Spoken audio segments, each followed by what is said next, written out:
Here's some of the best waterfalls in Hamilton.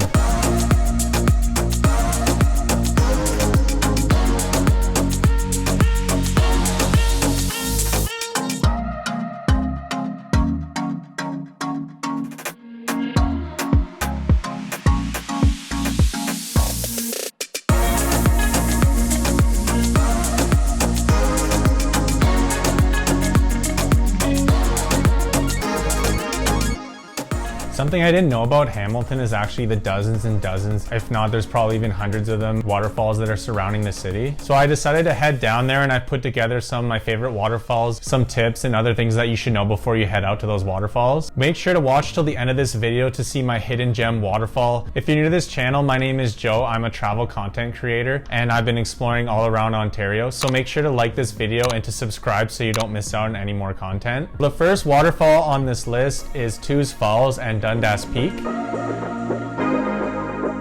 So Tews Falls is actually the largest waterfall on this list. It stands at about 41 meters tall and it is the tallest waterfall in Hamilton. Unfortunately, because of COVID and everything going on, you can't just show up to the waterfall. You'll have to register, so you'll have to go on Hamilton Conservation Authority's website and you'll have to reserve a spot. The spot lasts for 2 hours, but that's plenty of time to do the loop. So there's a loop that loops around to Tews Falls and then goes to Dundas Peak. We were the only people there besides one other group, so it was pretty low-key when we went there.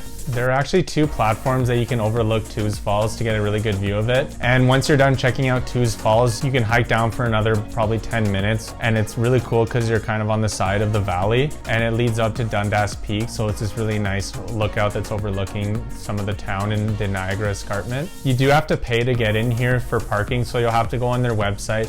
So there is a reservation fee, there's a fee for parking your vehicle, and a $5 charge per person. So this can really add up quickly. We were 3 people and it cost me about $30 Canadian to park there for just 2 hours. It used to be free, but it's unfortunately not anymore. I think a lot of that has to do with COVID, but hopefully they change it. The next waterfall on this circuit is Webster Falls. It's only about a 5-minute drive from Tews Falls. When we went there, the parking lot was actually closed, and I think that was because of COVID. You'll have to do the same process as Tews Falls. You have to go on their website, you're gonna have to reserve. And Webster Falls is 22 meters high. After doing some research, you can go to Webster Falls, and after Webster Falls, you can hike down for a little bit and go to the bottom of Tews Falls. So I'd recommend, if Webster Falls does open, you should definitely just go to Webster Falls. You're able to see Tews Falls too, so it's definitely saving you a bit of money. So instead, you'd have to pay for Tews Falls and Webster Falls. Tiffany Falls is the next waterfall on this circuit.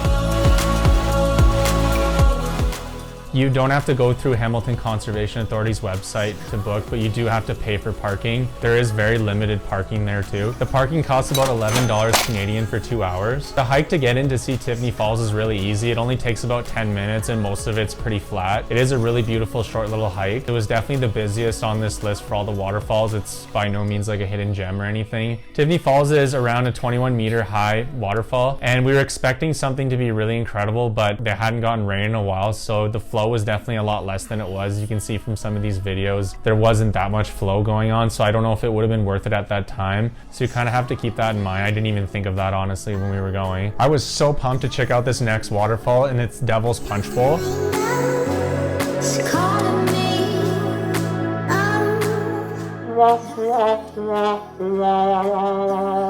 Well, unfortunately with traveling, not everything goes according to plan. I have a lot of bad luck when I travel. The waterfall was actually completely dried up, so there was absolutely nothing there. You have to just pay for parking. The parking there was about $10 Canadian, and it's not really much of a hike. It takes you like 2 minutes to get to it. There is another nice lookout. It has like a cross, and then you get a whole lookout of Hamilton too. That's really nice, but it wasn't really worth it with the waterfall not flowing. My sister has been there a few times. You can actually hike to the bottom of Devil's Punchbowl when it's actually flowing. I've heard it's a little bit sketchy, so keep that in mind, but it's definitely worth it if the waterfall is actually flowing. Albion Falls is the next one on this list, and I promise you, don't worry, it actually is flowing.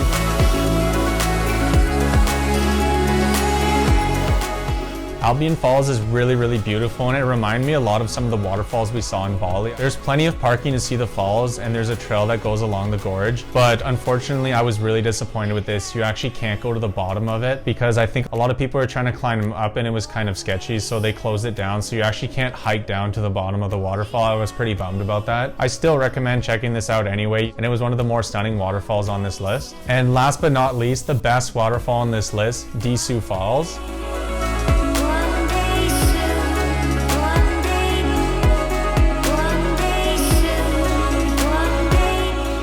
have no idea if I pronounced that right, but Desu Falls is easily my favorite one of the waterfalls that we saw when I was down in Hamilton. Yes, I know before you start chirping me in the comments, I know that Decew Falls is not actually in Hamilton. It's close to St. Catharines, but it's such a beautiful waterfall that I had to include it on this list. You don't have to pay or anything to go and do this hike, but it is a little bit sketchier and it actually is more of a legit hike. It took us about 45 minutes to get in. Make sure to have some really good footwear because you're going to be mostly hiking along this stream, so you're going to get quite muddy at times. You're going to have to go underneath like logs and it is pretty sketchy. So if you're not like a really big hiker, I wouldn't do it. It is much sketchier than the other hikes and it hasn't been commercialized like all the other ones. You get such value on this channel that after hiking for about 10 minutes down, you'll run into a small waterfall. So we took about 15 minutes and just chilled there to enjoy it. After about another 20 minutes of hiking, you'll be greeted by this insane view of Decew Falls. You can actually kind of hear it roaring before you get there. And that's the circuit I think you guys should check out. I know there's way more waterfalls to explore, but I didn't have the chance to see more of them. Comment down below if you think there's any that I should go check out. And make sure to like this video and to subscribe to my channel so you don't miss out on any more travel content. I'll see you in the next video.